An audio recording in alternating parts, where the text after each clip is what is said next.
नमस्कार, स्वागत है आपका राज्यसभा टीवी में। आपके साथ मैं हूं अभिलाषा पाठक। आइए बुलेटिन की शुरुआत करेंगे इस वक्त की हेडलाइंस के साथ।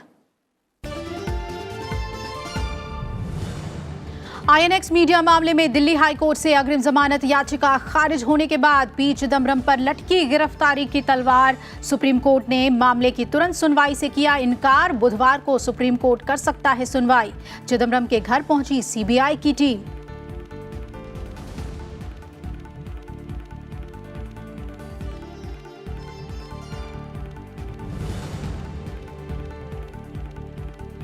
कुदरती आपदा से पीड़ित ओडिशा, कर्नाटक और हिमाचल को मिलेगी 4,432 करोड़ रुपए की सहायता राशि। केंद्रीय गृह मंत्री की अगुवाई में दिल्ली में हुई उच्च स्तरीय बैठक में फैसला।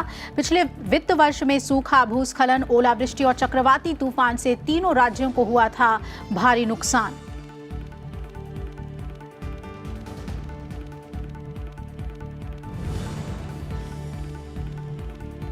जम्मू कश्मीर में हालात सामान्य। बुधवार से खुलेंगे मिडिल स्तर के स्कूल।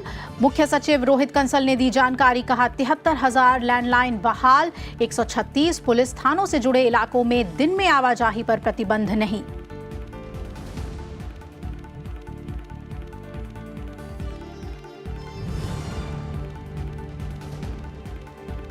आतंकवाद और समुद्री डकैती के खिलाफ वैश्विक लड़ाई में भारत और लातविया एक साथ। उपराष्ट्रपति एम वेंकैया नायडू और लातविया के राष्ट्रपति एगिल्स लेविट्स के बीच प्रतिनिधिमंडल स्तर की वार्ता में की गई वैश्विक साझेदारी की समीक्षा। उपराष्ट्रपति ने भारत लातविया बिजनेस फोरम को भी किया संबोधित।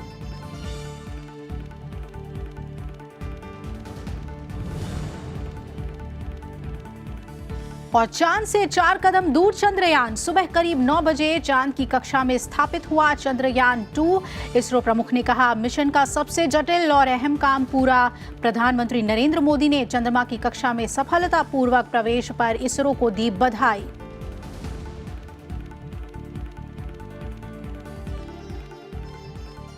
पूर्व केंद्रीय मंत्री पी चिदम्बरम के घर अब से कुछ देर पहले सीबीआई की टीम पहुंची, लेकिन वो अपने घर पर नहीं मिले।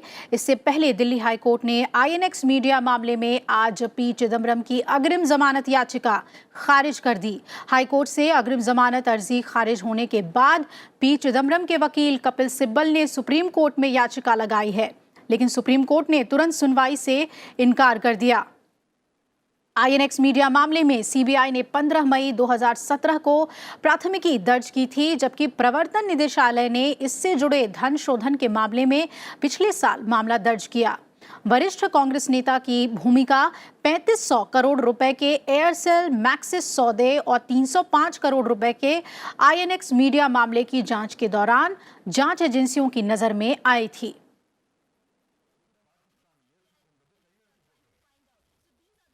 केंद्रीय गृह मंत्री अमित शाह ने एक उच्च स्तरीय बैठक में सूखे, भूस्खलन, ओलावृष्टि और चक्रवाती तूफान से प्रभावित 3 राज्यों को 4,432 करोड़ रुपए की सहायता राशि मंजूर की है।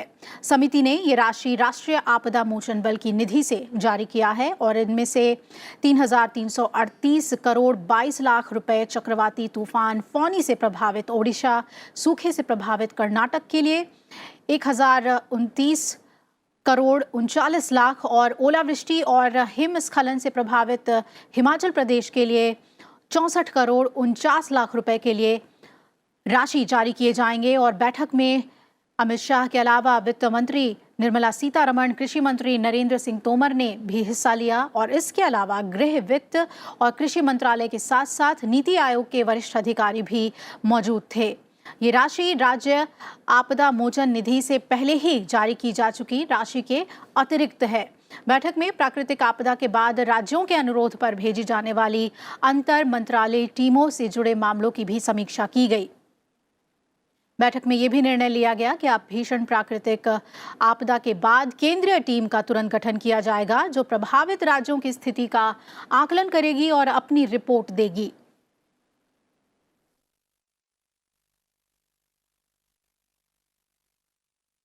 और आइए अब आपको खबरें दिखाते हैं उपराष्ट्रपति एम वेंकैया नायडू के लातविया दौरे की।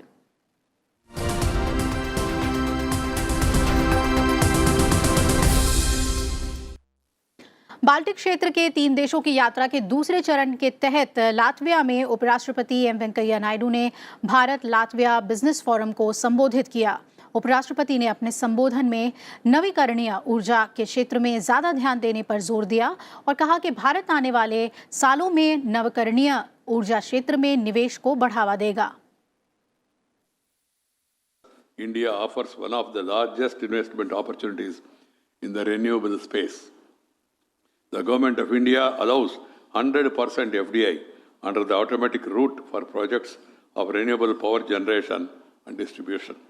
We are focusing on making our growth inclusive and sustainable, guided by India's commitment to a healthy planet and our nationally determined contribution as per the Paris Accord on climate change. We have pledged by 2030, 40% of the installed power generation capacity shall be based on green sources. We aim to increase our capacity to 175 gigawatts of renewable energy capacity by 2022. Our initiative on the International Solar Alliance will enable India to be a pioneer in moving towards a green global economy. Bharat और Latvia ने आज वैश्विक साझेदारी की समीक्षा की और अंतर्राष्ट्रीय मंच पर बेहद करीबी सहयोग को भविष्य में जारी रखने पर सहमति जाहिर की है। उपराष्ट्रपति एम वेंकैया नायडू और लातविया के राष्ट्रपति एगिल्स लेविट्स के बीच राजधानी रीगा में प्रतिनिधिमंडल स्तर की बातचीत के बाद दोनों नेताओं ने मीडिया को भी संबोधित किया। उपराष्ट्रपति ने कहा कि जनसंपर्क भारत लातविया की साझेदारी का एक महत्वपूर्ण स्तंभ था और दोनों देश सांस्कृतिक आदान प्रदान को बढ़ाने के लिए सहयोग का विस्तार करेंगे। दोनों नेताओं ने भारत और लातविया के बीच वैश्विक सहयोग जारी रखने के लिए प्रतिबद्धता को दोहराते हुए साझा बयान दिया, जिसमें आतंक और चोरी जैसे मामले शामिल हैं। उपराष्ट्रपति एम वेंकैया नायडू ने यह भी कहा कि भारत और लातविया आतंकवाद और समुद्री डकैती के खिलाफ वैश्विक लड़ाई में एक साथ खड़े हैं। I also highlighted the dangers posed by terrorism, saying that terror is an enemy of humanity. It has no religion, it has no regional connotation also. It's spreading across, and we must all come together to curb terror of any kind for universal peace and progress. Wide-ranging talks with the President Levits, we both committed ourselves to take our relations to a higher level with a special focus on culture, education, and economic partnership.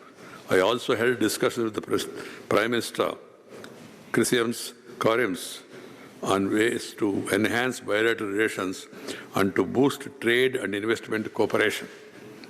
We agreed that there are immense opportunities to enhance trade, business, and investment ties in sectors such as pharma, automotives, textile, petro products, food processing and agriculture, dairy, transport and logistics, ICT, education and startups.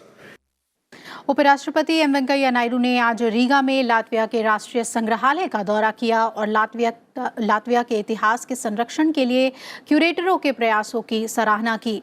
वो संग्रहालय के सभी हॉलों में गए जहां Latvia के प्रदर्शनों और स्वतंत्रता के लिए उनके संघर्षों के कार्यक्रम को प्रदर्शित किया गया है। संग्रहालय में लातविया की सेंचुरी नामक एक प्रदर्शनी भी लगाई गई जो 100 साल के लातविया के इतिहास को दिखाती है। इस मौके पर उपराष्ट्रपति ने कहा कि लातवियाई सरकार द्वारा किया गया कार्य प्रेरणादायक है और लातवियाई लोगों के अपने इतिहास के बारे में परिचित कराया जाना चाहिए।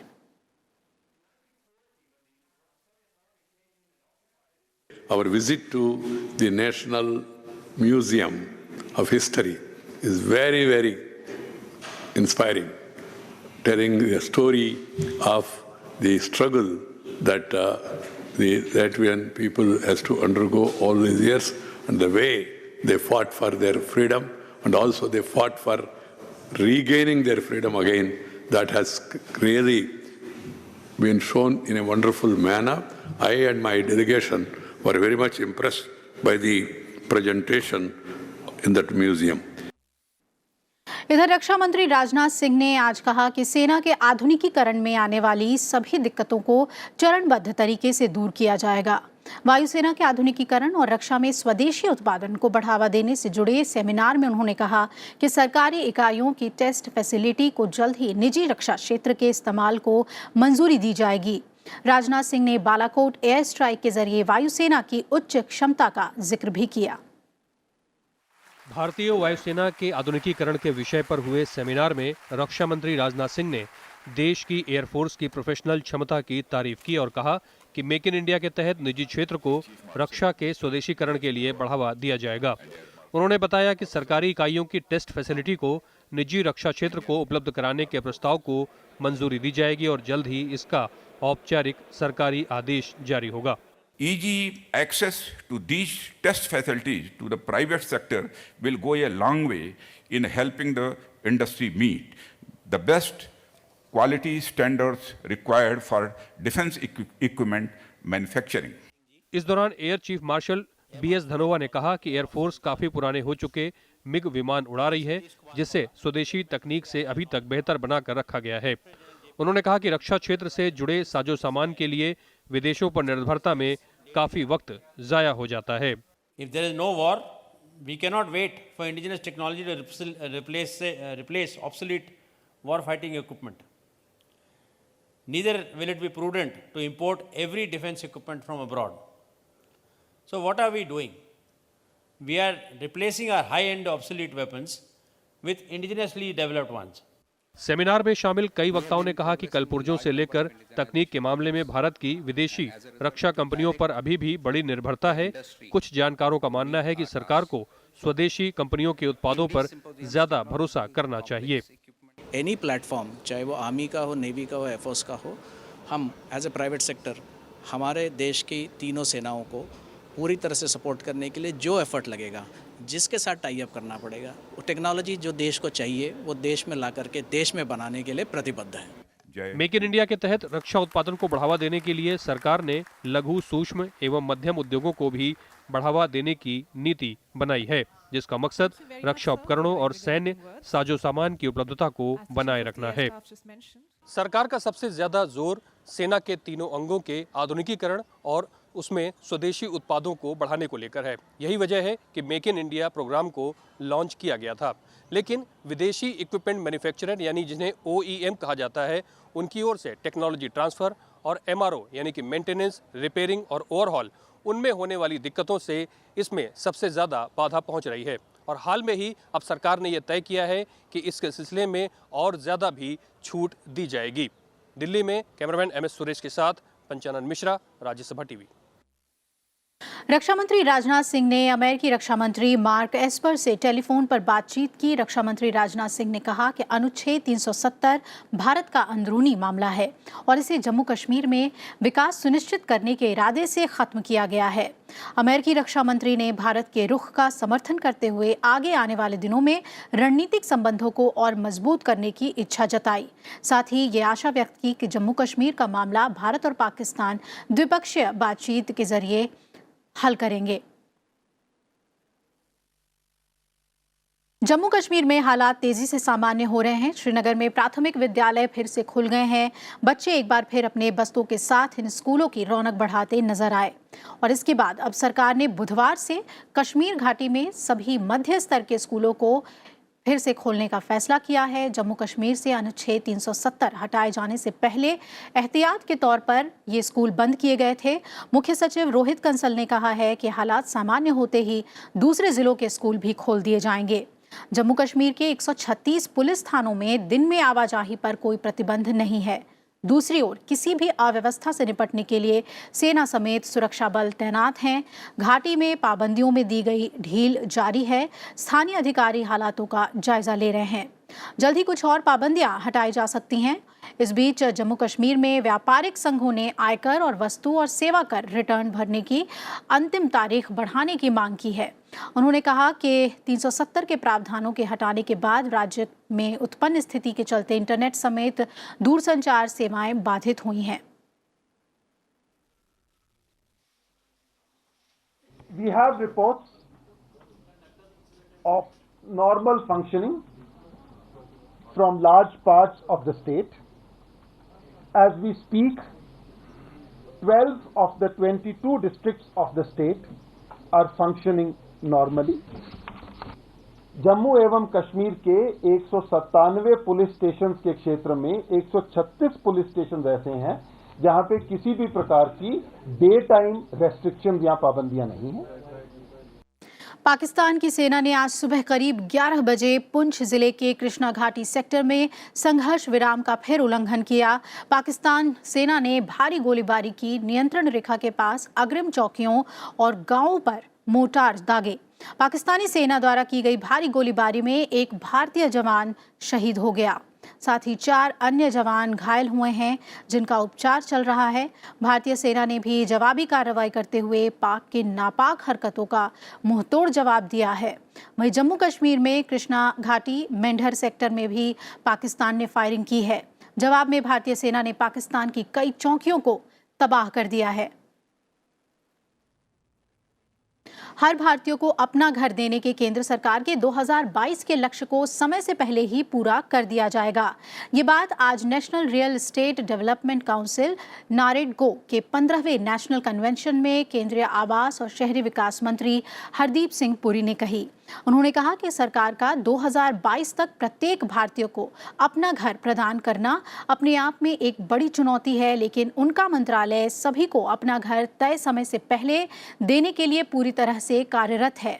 इस मौके पे नारेडको के चेयरमैन राजीव तलवार ने योजना की तारीफ करते हुए कहा कि रियल एस्टेट क्षेत्र 5 ट्रिलियन इकोनॉमी बनने के अपने लक्ष्य को पूरा करने में केंद्र सरकार का पूरा साथ देगी। इस समय हम 84 लाख ऑलरेडी सैंक्शन कर चुके हैं और मुझे पूरा विश्वास है कि 2019 के दौरान दिसंबर तक पूरे 1 करोड़ सैंक्शन हो जाएंगे। और जो एडिशनल डिमांड असेसमेंट आई है, जो हमने कहा कि पहले 1 करोड़ था टारगेट, उसके बाद 1 करोड़ 12 लाख है, बाकी 12 लाख भी 2020 के पहले 3 महीनों में हो जाएंगे। इन अदर वर्ड्स कि 2022 का टारगेट 2020 में ही हो जाएगा शुरुआत में। We will also go hand in hand, shoulder to shoulder on the global housing technology challenge, on imbibing more technologies from abroad, making construction faster, cheaper, more durable, more sustainable, protecting the environment, and then we hope that yes, we will give you results in this country which the Prime Minister looks up to. Bharat आने वाले विदेशी पर्यटकों के लिए सरकार ने ई tourist visa सुविधा के तहत नई शुल्क व्यवस्था की शुरुआत की है। इसके तहत जुलाई से मार्च के बीच के सीजन में भारत आने वाले विदेशी पर्यटकों की तादाद काफ़ी ज़्यादा रहती है। लिहाजा पीक सीजन में विदेशी पर्यटकों को 30 दिनों की अवधि में ई टूरिस्ट वीज़ा के लिए $25 का शुल्क देना होगा। वहीं अगर विदेशी पर्यटक अप्रैल से जून के बीच भारत की यात्रा करते हैं और उस दौरान पर्यटकों की तादाद में अगर कमी दर्ज की जाती है तो उनसे वसूले जाने वाले ई टूरिस्ट वीज़ा शुल्क में कमी की जा सकती है और इसके लिए उन्हें $10 चुकाने होंगे। इसके अलावा सरकार विदेशी पर्यटकों के लिए $80 के भुगतान पर 5 साल और $40 के भुगतान पर 1 साल के ई टूरिस्ट वीज़ा की सुविधा शुरू करने पर भी विचार कर रही है। और वही केंद्रीय मंत्री प्रहलाद सिंह पटेल ने इस बारे में जानकारी दी। उन्होंने कहा कि ये कदम विदेशी पर्यटकों को भारत आने के लिए प्रोत्साहित करने के मकसद से उठाया गया है। दरअसल देश में पर्यटन के विकास संबंधी संभावनाओं पर मंथन के लिए राजधानी दिल्ली में सभी राज्यों के पर्यटन मंत्रियों का राष्ट्रीय सम्मेलन बुलाया गया है। कार्यक्रम में केंद्रीय पर्यटन मंत्री ने कहा कि राज्य सरकारों और केंद्र शासित प्रदेशों के समन्वय के बिना पर्यटन के क्षेत्र को विकसित नहीं किया जा सकता। ई वीज़ा का है जो 1 साल के लिए था, जो प्रयोग बड़ा सफल रहा है। मैं आदरणीय प्रधानमंत्री जी का आभार व्यक्त करना चाहता हूं कि कल ही उसको 5 वर्ष के लिए बढ़ा दिया गया है और ये तमाम विदेशी जितने हमारे चाहे वो राजदूत मिलने आए हों और चाहे मिनिस्टर्स मुझे मिले हों, दोनों का आग्रह था कि ये व्यवस्था चलनी चाहिए। दूसरी बात उन्होंने कही थी कि जितना शुल्क इसमें है तो जो पर्यटक है उसके लिए भी शुल्क में कमी पर विचार सरकार कर रही है। वो आग्रह पर्यटन मंत्रालय ने भेजा हुआ है। तो मुझे लगता है कि इस पर भी सकारात्मक है हमारी भारत सरकार का रुख। वहीं भारत और नेपाल के बीच रिश्तों को मजबूत करने के लिए विदेश मंत्री एस जयशंकर बुधवार को नेपाल की यात्रा पर जाएंगे। काठमांडू में 21-22 को भारत नेपाल संयुक्त आयोग की बैठक होगी। विदेश मंत्री एस जयशंकर और नेपाल के विदेश मंत्री प्रदीप कुमार ग्यावाली आयोग की बैठक में की संयुक्त अध्यक्षता करेंगे और बातचीत के मुद्दों में दोनों देशों के बीच यातायात, आर्थिक सहयोग, व्यापार, पनबिजली और जल संसाधन सहित रणनीतिक मुद्दों पर भी चर्चा होगी। विदेश मंत्री एस जयशंकर नेपाल की राष्ट्रपति विद्या देवी भंडारी और प्रधानमंत्री केपी शर्मा ओली से भी मुलाकात करेंगे। विदेश मंत्री बनने के बाद एस जयशंकर की ये पहली नेपाल यात्रा है। विदेश मंत्रालय के मुताबिक विदेश मंत्री के रूप में एस जयशंकर पड़ोस के अन्य देशों में भी जा रहे हैं।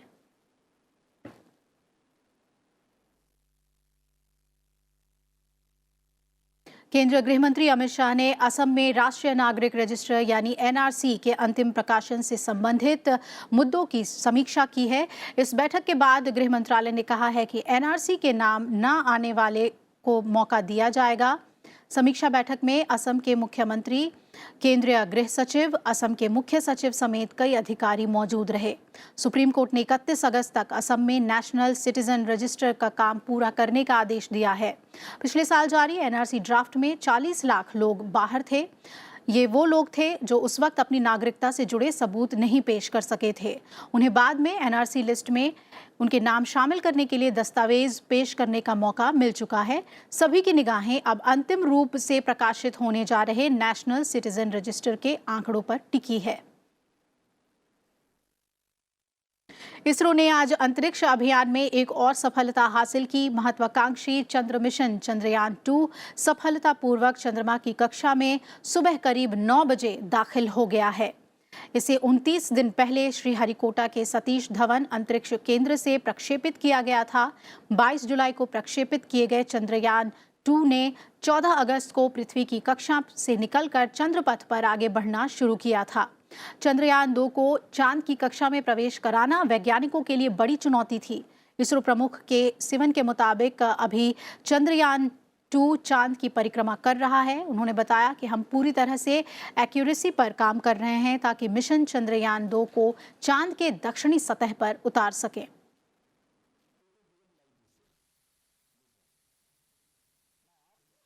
Yesterday, on 19th, around 3 p.m., the moon also got near to the Chandrayaan-2. Then Chandrayaan-2 was entered into the sphere of influence of moon. And from that time onwards, the Chandrayaan-2 was under the influence of the gravity of the moon, and Chandrayaan, the speed started increasing due to the gravity of the moon. If you are leaving as it is, the velocity will be the further build up and Chandrayaan-2 will escape from the earth. So in order to ensure the Chandrayaan-2 go around the moon, that is the purpose of the lunar orbit insertion maneuver.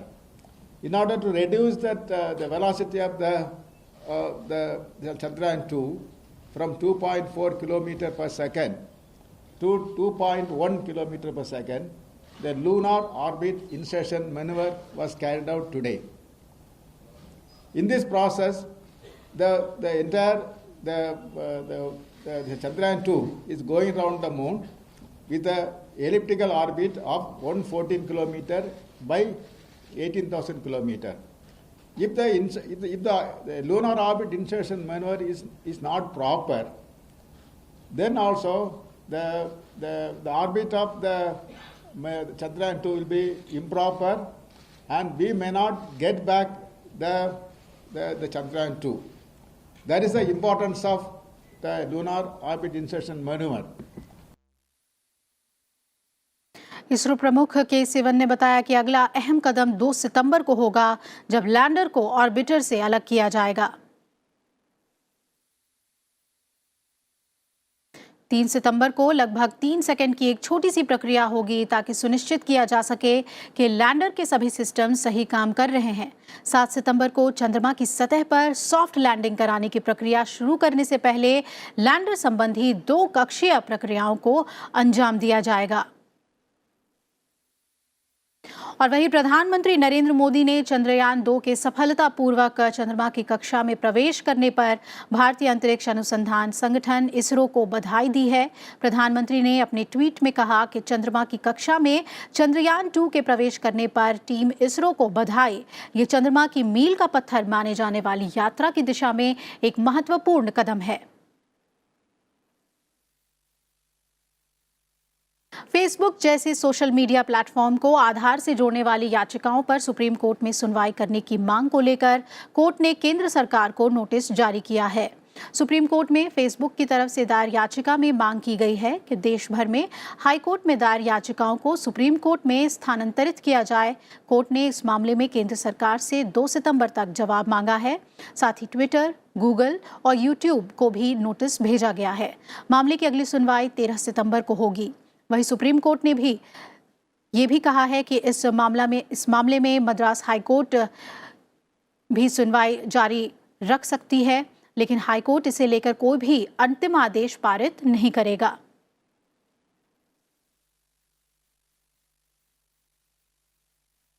इस bulletin में फिलहाल इतना ही। आप जुड़े रहिए Rajya Sabha TV के साथ। नमस्कार।